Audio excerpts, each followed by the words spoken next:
صدق الله العظيم. قال النبي صلى الله عليه وسلم أنا خاتم النبيين لا نبي بعدي أو كما قال عليه الصلاة والسلام. أفضل البشر بعد الأنبياء أبا بكر الصديق أو كما قال عليه الصلاة والسلام. إن الله جعل الحق على لسان عمر وقلبه أو كما قال عليه الصلاة والسلام. لو كان بعدي نبي لكان عمر أو كما قال عليه الصلاة والسلام. اللهم صل على محمد وعلى آل محمد كما صليت على إبراهيم وعلى آل إبراهيم إنك حميد مجيد. اللهم بارك على محمد وعلى آل محمد كما باركت على إبراهيم وعلى آل إبراهيم إنك حميد مجيد. محترم سامعین، دوستوں، بزرگوں، اللہ پاک کی توفیق کے ساتھ میں نے آپ حضرات کے سامنے اللہ کے پیارے قرآن مجید کی چند آیات تلاوت کی ہے. دعا فرمائیں اللہ رب العزت مجھے اخلاص کے ساتھ گفتگو کرنے کی توفیق عطا فرمائیں. پیارے بھائیوں، مسلمان کی یہ شان ہے کہ لا الہ الا اللہ محمد رسول اللہ صرف کلمہ نہیں پڑھتا بلکہ کلمے کے اندر دو جز ہیں. ان دو جزوں کے جو حقوق ہیں، جو مطالبات ہیں، جو احکام ہیں، ان پر بھی ایمان رکھتا ہے. لا الہ الا اللہ، اللہ کے سوا کوئی عبادت کے لائق نہیں. محمد رسول اللہ، حضرت محمد صلی اللہ علیہ وآلہ وسلم اللہ کے رسول ہیں. محمد رسول اللہ یہ جو کلمہ ہے اس کے اندر بھی عجیب حکمت ہے. یوں نہیں کہا محمد نبی اللہ بلکہ کہا محمد رسول اللہ. اس کی کیا حکمت ہے؟ کیا حضرت محمد صلی اللہ علیہ وآلہ وسلم اللہ کے نبی نہیں ہیں؟ اگر اس طرح کلمہ ہوتا لا الہ الا اللہ محمد نبی اللہ، معنی پھر بھی سمجھ میں آتا کہ اللہ کے سوا کوئی عبادت کے لائق نہیں. محمد صلی اللہ علیہ وسلم اللہ کے نبی ہیں، بات تو سمجھ میں آ رہی تھی. لیکن محمد نبی اللہ نے کہا، محمد رسول اللہ کہا. اس میں کیا حکمت ہے؟ پیارے بھائیوں، اس محمد رسول اللہ کا جو حصہ ہے، جو جز ہے، اس کے اندر ہی محسوس ہو رہا ہے کہ محمد الرسول اللہ کا مطلب یہ ہے کہ محمد اللہ کے رسول ہیں. رسول وہ ہوتا ہے جس کے پاس نئی شریعت ہو، پہلی شریعت پہ عمل نہیں کرتا. سبحان اللہ. آج میں کوشش کروں گا اسی بات پر بولوں کہ محمد الرسول اللہ تمہید کے طور پر یہ بات پہلے سمجھو، اللہ کے جتنے نبی ہیں سارے کامیاب ہیں اور اللہ پاک کی طرف سے بھیجے ہوئے ہیں. کب سے کب تک؟ حضرت آدم علیہ السلام سے لے کر امام الانبیاء آخر الزمان پیغمبر حضرت محمد صلی اللہ علیہ وآلہ وسلم تک. اس کے بعد کوئی نبی نہیں ہے. یہی محمد رسول اللہ کا جملہ بتا رہا ہے. جب کوئی نبی نہیں ہے، اب جو نبوت کا دعویٰ کرے گا وہ نقلی تو ہو سکتا ہے، اصلی نہیں ہے. سبحان اللہ. پیارے بھائیو، نبی اور رسول میں فرق یہ ہے، نبی بھی اللہ کی طرف سے ہوتا ہے، نبی کا انتخاب بھی اللہ کی طرف سے ہے، رسول کا انتخاب بھی اللہ کی طرف سے ہے. سمجھنے کے لیے اس بات کی ضرورت ہے، نبی اس کو کہتے ہیں جو سابقہ نبی کی شریعت کو لے کر چلے.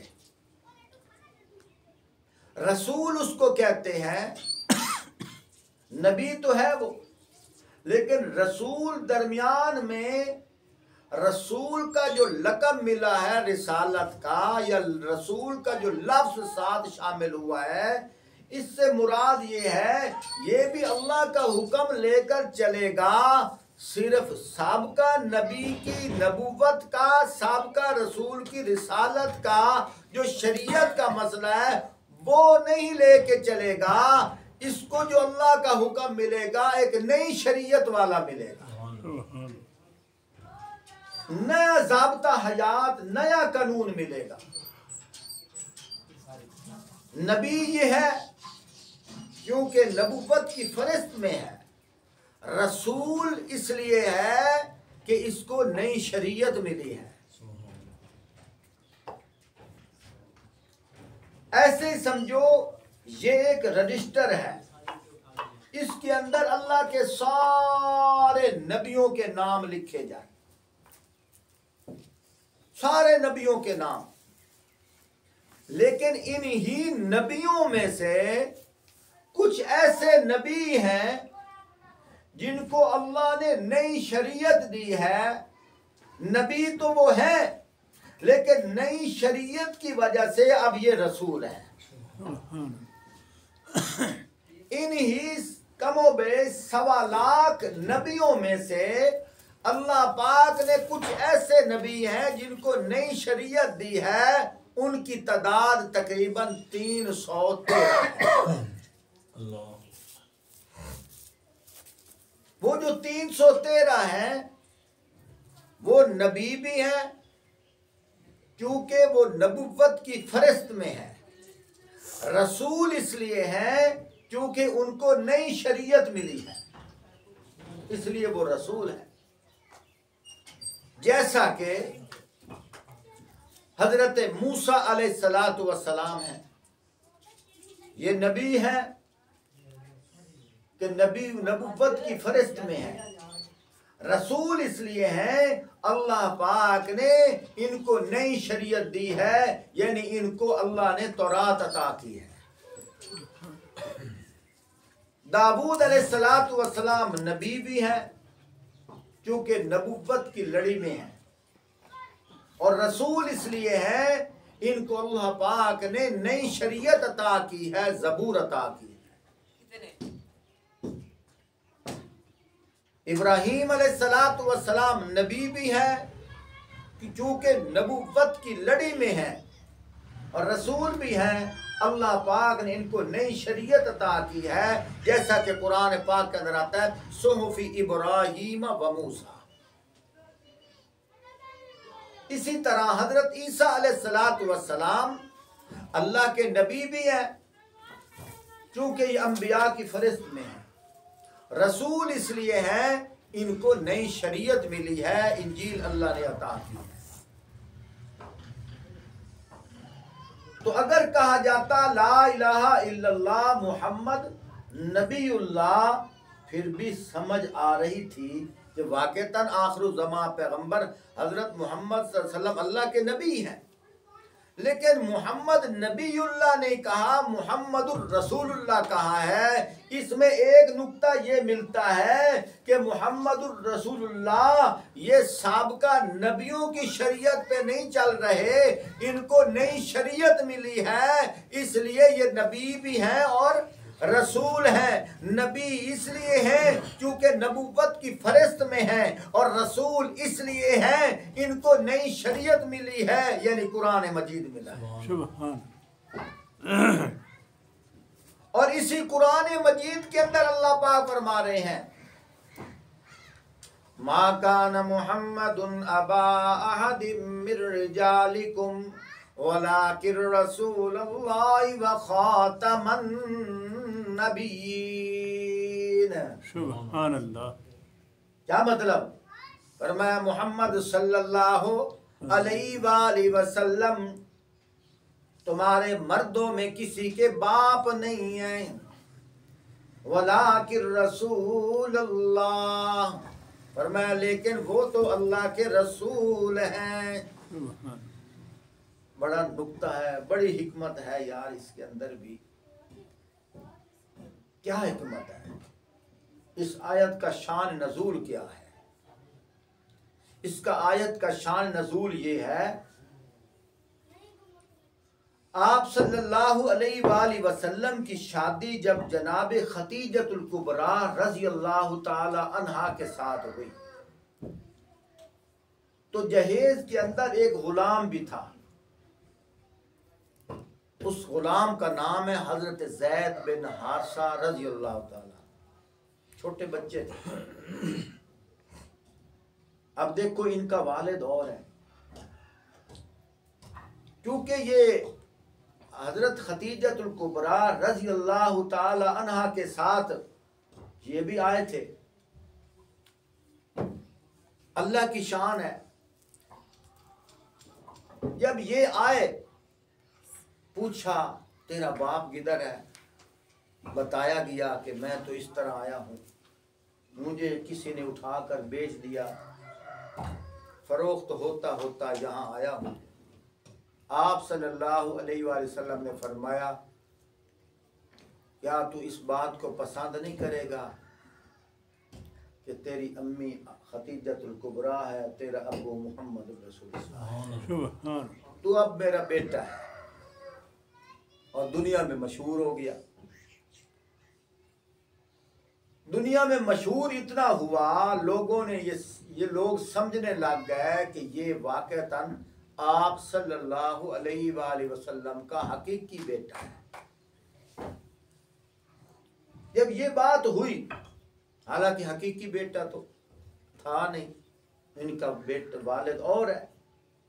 اللہ کی شان، یہ جوان ہوئے، آپ صلی اللہ علیہ وآلہ وسلم نے اپنی پھپھو کی بیٹی، غالباً ان کا نام ہے ام سلمہ رضی اللہ تعالی، کوئی اور نام بھی ہو سکتا ہے، ان کے ساتھ حضرت زید بن حارثہ رضی اللہ تعالیٰ عنہ کا نکاح کر دیا۔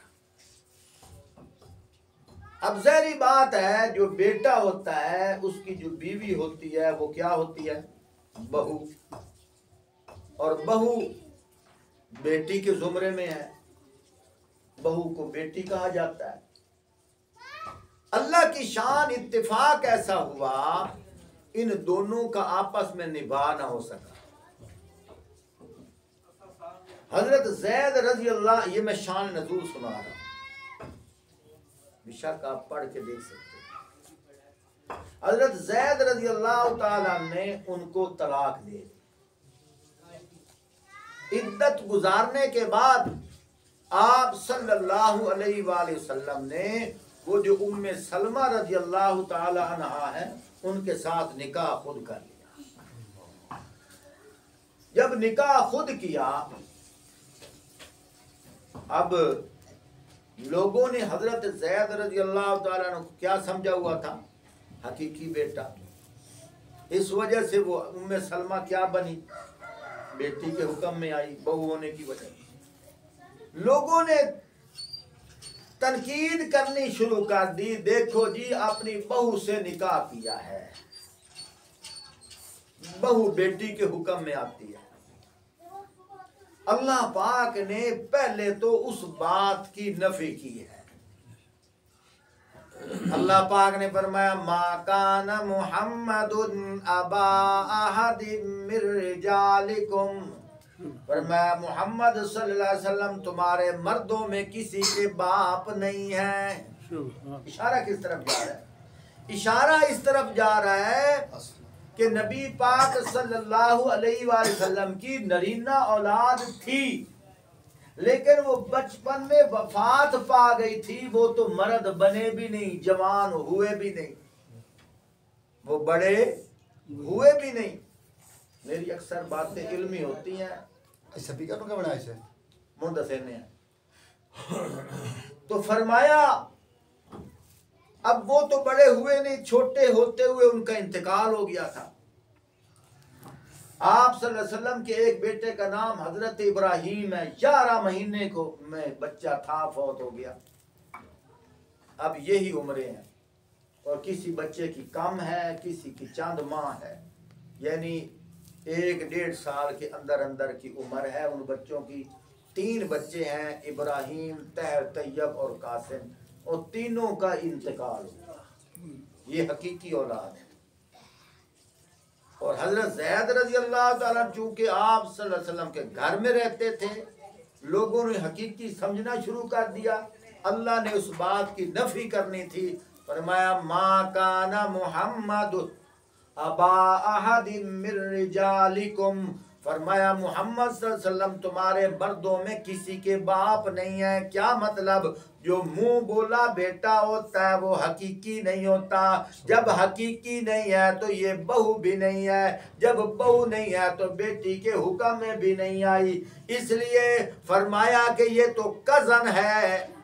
اور اللہ پاک کیا فرما رہے ہیں؟ ما کان محمد ابا احد من رجالکم ولکن رسول اللہ۔ اللہ پاک نے فرمایا کہ تمہارے مردوں میں کسی کے باپ نہیں ہے، ولکن رسول اللہ، یہ تو اللہ کے رسول ہیں۔ سبحان اللہ۔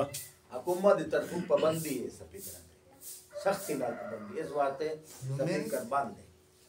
باقی وضاحت جمعے تو بعد۔ ہاں سمجھ آ رہی ہے بات؟ ماشاءاللہ۔ تو کیا فرمایا؟ ولیکن رسول اللہ، یہ تو اللہ کے رسول ہیں۔ کیا مطلب؟ اللہ کے رسول اس لیے فرمایا کہ اللہ کی طرف سے جو شریعت کا حکم ہے وہ عمل کر کے امت میں شریعت کا عمل رائج کرنے والے ہیں، شریعت کا عمل بتانے والے ہیں۔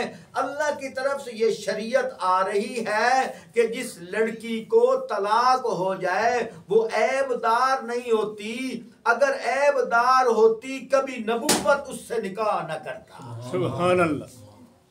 کبھی آخر الزمان پیغمبر اس سے نکاح نہ کرتے، چونکہ وہ عیب دار نہیں ہوتی۔ اس لیے اللہ پاک کی طرف سے حکم ہوا طلاق شدہ لڑکی سے، اے میرا نبی آپ نکاح کریں تاکہ تمہیں پتہ چل جائے یہ بھی اللہ کا حکم ہے، کیونکہ نبی ولیکن رسول اللہ ہے۔ سبحان اللہ۔ اس لیے فرمایا ولیکن رسول اللہ۔ آگے کیا فرمایا؟ وخاتم النبیین۔ یوں کیوں فرمایا؟ یہ اس لیے فرمایا، کوئی یوں بھی کہہ سکتا تھا کہ دوسرے بھی تو اللہ کے رسول تھے۔ وہ کتنے تھے؟ 313۔ وہ بھی تو اللہ کے رسول تھے. یہاں اس لیے فرمایا ہے یہ بھی اللہ کے رسول لیکن وخاتم النبیین بھی ہیں. یہ وہ رسول ہیں جن کے آنے کے بعد نبوت کا دروازہ بھی بند ہو گیا ہے. سبحان اللہ. جن کے آنے کے بعد نبوت کا وخاتم النبیین نبیوں کو ختم کرنے والے ہیں. ان کے بعد اور کوئی نبی نہیں آئے گا. اس لیے آپ صلی اللہ علیہ وآلہ وسلم نے فرمایا لو کان بعدی نبی لکان عمر. میرے بعد اگر کسی نے نبی بن کے آنا ہوتا وہ عمر ابن خطاب بن کے آ جاتے. سبحان. میرے بھائیوں بتانا یہ تھا کہ اللہ پاک نے میرے عمر کے اندر یہ کمال رکھے ہیں. ایسے کمال رکھے ہیں جو کمال نبوت کے اندر ہوتے ہیں. کیونکہ میرے بعد نبوت کا دروازہ بند ہے اس لیے کسی اور نے نبی بن کر آنا نہیں ہے. اس لیے یہ عمر بھی نبی نہیں بنے گا. اور واقعتاً حضرت عمر فاروق رضی اللہ تعالیٰ نے نبوت کا اعلان نہیں کیا. ایسے ایسے کمالات اللہ نے فاروق اعظم رضی اللہ تعالیٰ عنہ کے اندر رکھے تھے. عمر فاروق رضی اللہ تعالیٰ عنہ کے متعلق ہے جب بولتے تھے اللہ اس کے بول کو قرآن بنا کر بیان کرتے. سبحان اللہ. ایک نہیں تقریباً 27 جگہ قرآن پاک کے اندر شان نزول ان آیات کا ہے کہ حضرت فاروق اعظم رضی اللہ تعالیٰ جب بولتے تھے ادھر وہی باتیں وہی بن کر قرآن بن کر آ جاتی تھی. سبحان. اس لیے آپ صلی اللہ علیہ وسلم نے فرمایا ان اللہ جعل الحق علی لسان عمر و قلبی. فرمایا اللہ پاک نے عمر کے دل اور زبان پر حق کو اجاگر کر دیا ہے. سبحان اللہ. یہ دل اور زبان کو کیوں کہا اس میں بھی عجیب حکمت ہے. حکمت یہ ہے کہ اللہ پاک نے دنیا کو یہ بتانا اللہ کا مقصد تھا کہ ابو بکر صدیق وہ ہے جو دل سے سوچتا ہے اللہ قرآن بناتا ہے. عمر وہ ہے جو دل سے سوچتا ہے اور زبان پہ لاتا ہے اللہ قرآن بناتا ہے. سبحان اللہ. دل سے سوچتا ہے اور زبان پہ لاتا ہے اللہ قرآن بناتا ہے. ان اللہ جعل الحق علی لسان عمر و قلبی. اللہ نے عمر کی زبان اور دل پر حق کو اجاگر کر دیا. عمر فاروق رضی اللہ تعالیٰ عنہ کوئی عام ہستی نہیں ہے. بہت سارے واقعات ہیں. حاجی حضرات حج پر جاتے ہیں وہاں ایک جگہ ہے مقام ابراہیم. حضرت ابراہیم علیہ السلام نے وہاں 2 رکعت نفل پڑھے تھے. ایک دفعہ آپ صلی اللہ علیہ وآلہ وسلم کے ساتھ حضرت فاروق اعظم رضی اللہ تعالیٰ عنہ جا رہے تھے اور وہیں سے گزر ہوا. مقام ابراہیم پر رک گئے. عرض کرنے لگے یا رسول اللہ صلی اللہ علیہ وآلہ وسلم میرا دل چاہتا ہے. اب دیکھو کیا کہا, میرا دل چاہتا ہے. دل کے اندر چاہت ہوئی, اظہار کہاں پر ہوا؟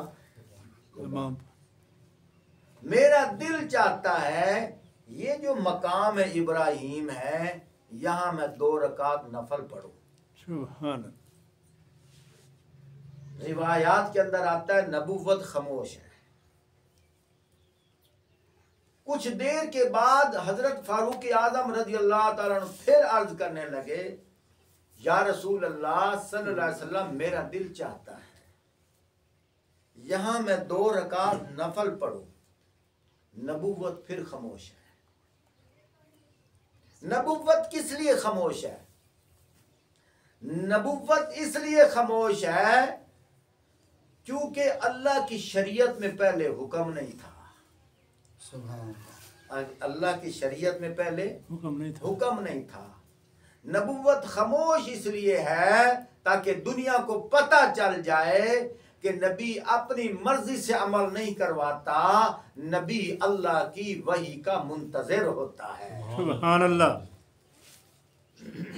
اس لیے نبی خاموش ہے کہ عمر سوال کر رہا ہے، میں خاموش اس لیے ہوں کہ اس کا جواب اللہ پاک میرے اوپر وحی کے ذریعے فرمائیں گے تو میں جواب دوں گا. سبحان.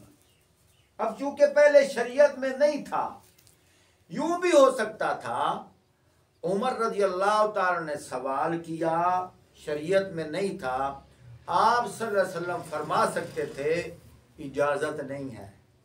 اب کیوں نہیں کہا کہ اجازت نہیں ہے؟ اس لیے کہ کہیں عمر کا دل نہ ٹوٹ جائے. سبحان اللہ. عمر سوال کر رہے ہیں، نبوت خاموش ہے. کہا اس لیے نہیں کیونکہ ابھی تک اس معاملہ میں حکم نہیں آیا، کیونکہ نبی اللہ کے حکم کا محتاج. منتظر ہوتا ہے، محتاج ہوتا ہے، پابند ہوتا ہے. نبی وہ ہوتا ہے جو مختار کل نہیں ہوتا. نبی اللہ کا محتاج ہوتا ہے، اللہ کے حکم کے مطابق چلتا ہے، اللہ کی شریعت کے مطابق چلتا ہے، اپنی طرف سے حصہ بانگا نہیں ملاتا. یہ بھی قرآن میں ہے، وما ينطق عن الهوى ان هو الا وحی یوحی. نبی اپنی خواہش سے نہیں بولتا، سبحان اللہ. ان هو الا وحی یوحی، مگر وہ جو اللہ وحی بھیجتا ہے. سبحان. یعنی کہ نبی کا بولنا اللہ کے وحی پر موقوف ہے، اللہ کے حکم پر موقوف ہے. اللہ کے حکم کے بغیر نبی بولتا نہیں. اللہ قرآن میں فرما رہے ہیں. کتنے بار سوال ہو گیا؟ 2 دفعہ. تیسری دفعہ پھر سوال ہوا، یا رسول اللہ صلی اللہ علیہ وآلہ وسلم، میرا دل آتا ہے میں مقام ابراہیم تے 2 رکعت نفل پڑھ لواں. اللہ پاک نے فوراً حضرت جبرائیل علیہ السلام نو بھیجیا. فرمایا اے جبرائیل جی رب جلیل، فرمایا جلدی جلدی جائیے نا. عمر تیسری بار پوچھ رہا ہے، آپ وحی کے ذریعے بتا دو. وَاتَّخِذُوا مِن مَّقَامِ إِبْرَاهِيمَ مُصَلًّى. فرمایا میرے محبوب آپ مسلمانوں کو کہہ دیجئے، آج عمر دل پر چاہت پیدا کر رہا ہے، زبان پر اپنا اظہار کر رہا ہے. فرمایا عمر کے بولنے سے میں قیامت تک کے لیے قانون بنا رہا ہوں. وَاتَّخِذُوا مِن مَّقَامِ إِبْرَاهِيمَ مُصَلًّى. فرمایا مقام ابراہیم کو نماز پڑھنے کی جگہ بنا لیجئے. سبحان اللہ. کیا مطلب؟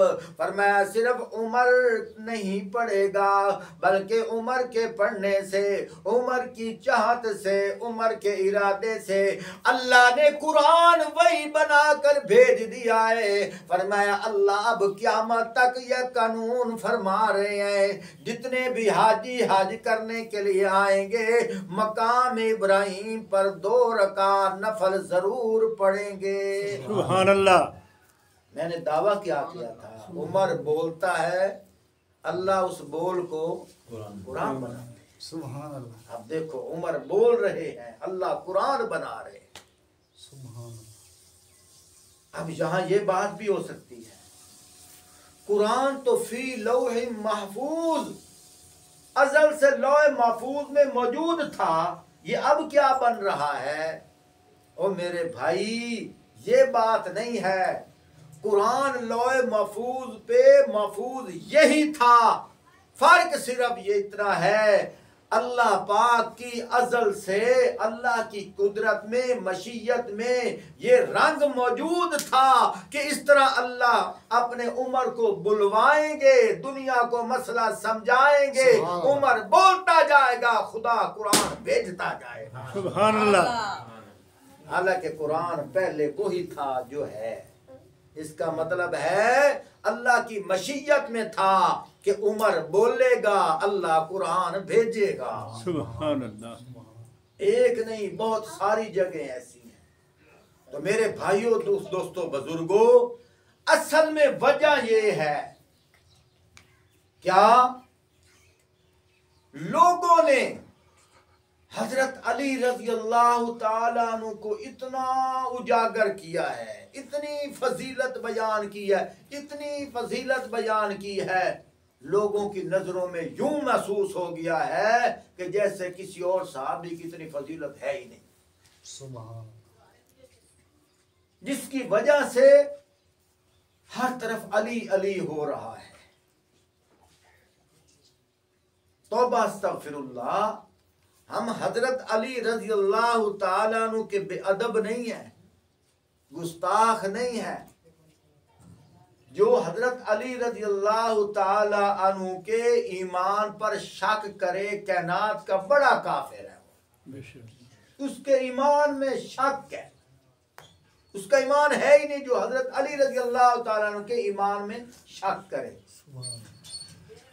لیکن ہم اتنا کہتے ہیں کہ حضرت علی رضی اللہ تعالیٰ عنہ کی فضیلت کو اجاگر کرتے کرتے دوسرے انبیاء، دوسرے صحابہ اکرام کی شان کو خاموش تو نہ کرو. دوسرے صحابہ کی شان، ان کی عظمت بھی بیان کرو. جیسے حضرت بی بی فاطمہ الزہرا رضی اللہ تعالی عنہا کے 3 بیٹے اور 3 بیٹیاں ہیں.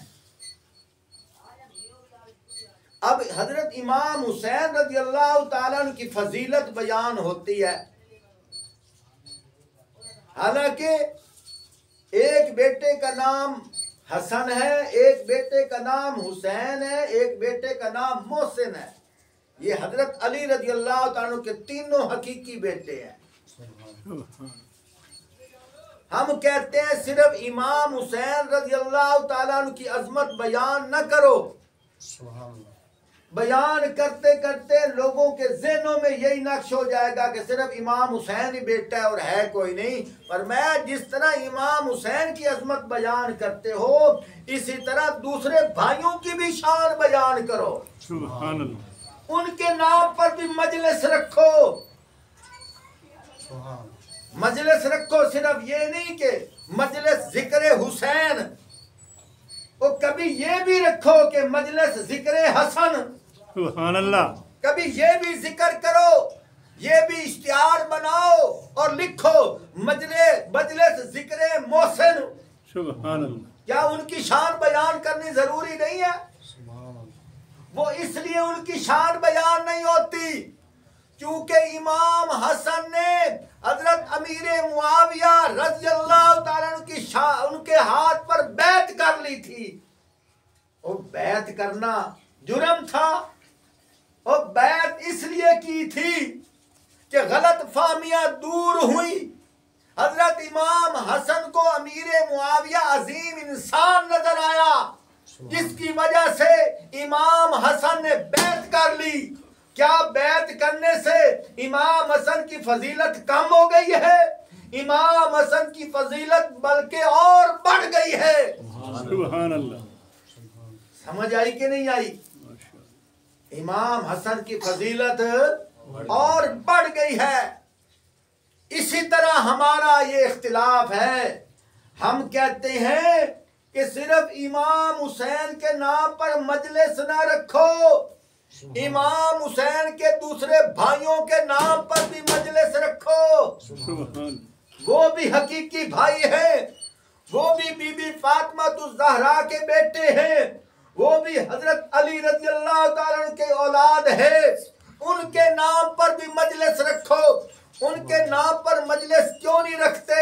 جس طرح امام حسین کی عظمت اور ان کی عظمت اور رتبہ اور مقام بلند ہے، اسی طرح امام حسن کا مقام بھی بلند ہے. اور تمہیں پتہ نہیں ہے امام حسن امام حسین کا بڑا بھائی ہے. سبحان اللہ.